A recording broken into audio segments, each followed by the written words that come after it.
Hello, students. Let's begin with a fascinating idea. Imagine walking into a factory. No matter what the factory produces, clothes, food, or cars, you'll always find some common features: walls, machines, workers, and a control office. Cells are just like that. Even though they perform different functions, they share a basic plan called a generalized cell. This generalized cell has three main parts: a plasma membrane, a cytoplasm filled with organelles, and a nucleus. Animal and plant cells follow this general plan, though plants add extra features like a cell wall and chloroplasts. Inside the cell, tiny living structures called organelles perform specialized functions, just like departments in a factory. Together, they keep the cell alive and functioning. Isn't it incredible that every living organism is built upon this same cellular design? Now, let's step closer to the outer boundary of the cell, the plasma membrane. Think of it as the security gate of the factory. The plasma membrane is living and selectively permeable. That means it allows some substances to pass while blocking others, carefully regulating the exchange of food, water, oxygen, and wastes. In plant cells, there's an extra protective wall outside the plasma membrane, the cell wall.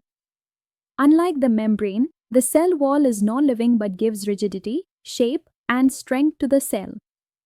This is why plant stems stand tall and leaves remain firm. Without the support of the cell wall, plants would droop. So, the plasma membrane ensures regulation, while the cell wall ensures strength. Now let's move inside. The space between the plasma membrane and the nucleus is filled with a jelly-like substance called the cytoplasm. The cytoplasm is always in motion, like a busy factory floor where workers move constantly. It contains water, salts, sugars, and proteins dissolved in it. Most metabolic activities, like building new molecules or breaking down food for energy, happen right here. Floating in this cytoplasm are tiny organelles, each performing its own task. Under a microscope, you can actually observe this streaming motion, a living proof of the cell's activity. Isn't it amazing that this semi-fluid matrix is the site of life's continuous chemistry?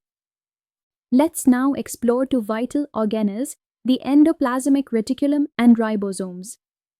The endoplasmic reticulum, or ER, is a network of membranes that connects the nucleus to the cell membrane. There are two types: rough air, which is covered with ribosomes, and smooth air, which is not. Rough air works like an assembly line for proteins. Ribosomes, those tiny granules, are the actual protein factories of the cell. Smooth air, on the other hand, produces lipids and helps detoxify harmful substances.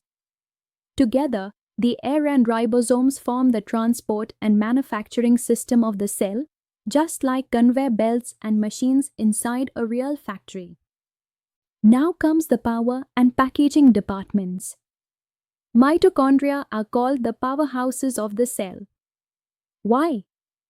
Because they break down food molecules and release energy in the form of ATP, adenosine triphosphate, the universal energy currency. Their folded inner membranes, called cristae, provide space for energy production. Then we have the Golgi apparatus, the cell's post office. It modifies, packages, and sends out proteins and other products to where they are needed.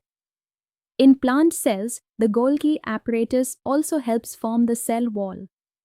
So, mitochondria provide the energy, and Golgi bodies ensure everything is delivered to the right place, an efficient system indeed. Let's now meet the cell's recycling and storage systems. Lysosomes are often called the suicidal bags of the cell. They contain enzymes that digest damaged parts or destroy invading germs. If the cell is severely injured, lysosomes can even break open, digesting the entire cell. Vacuoles are storage sacs. In plant cells, the central vacuole is very large, storing water, salts, and wastes, while also helping maintain turgidity. In animal cells, vacuoles are smaller but still important for storage. And then we have plastids, found only in plants. These include green chloroplasts, which capture sunlight to perform photosynthesis, chromoplasts, which store pigments, and leucoplasts, which store starch and oils. Isn't it fascinating how these structures make cells self-sufficient in energy, storage, and recycling? Now let's arrive at the most important organelle, the nucleus, the brain of the cell. The nucleus is surrounded by a double-layered membrane with pores that allow materials to move in and out. Inside it is nucleoplasm, in which float chromatin fibers and a nucleolus. During cell division, the chromatin condenses into chromosomes, tiny thread-like structures that carry DNA, the hereditary material.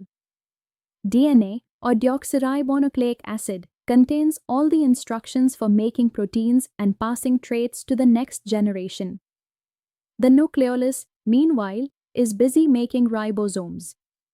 So, the nucleus is not just the control room of the cell, it is the library of life, storing instructions for growth, repair, and heredity. Let's recap what we've discovered about the structure of a cell.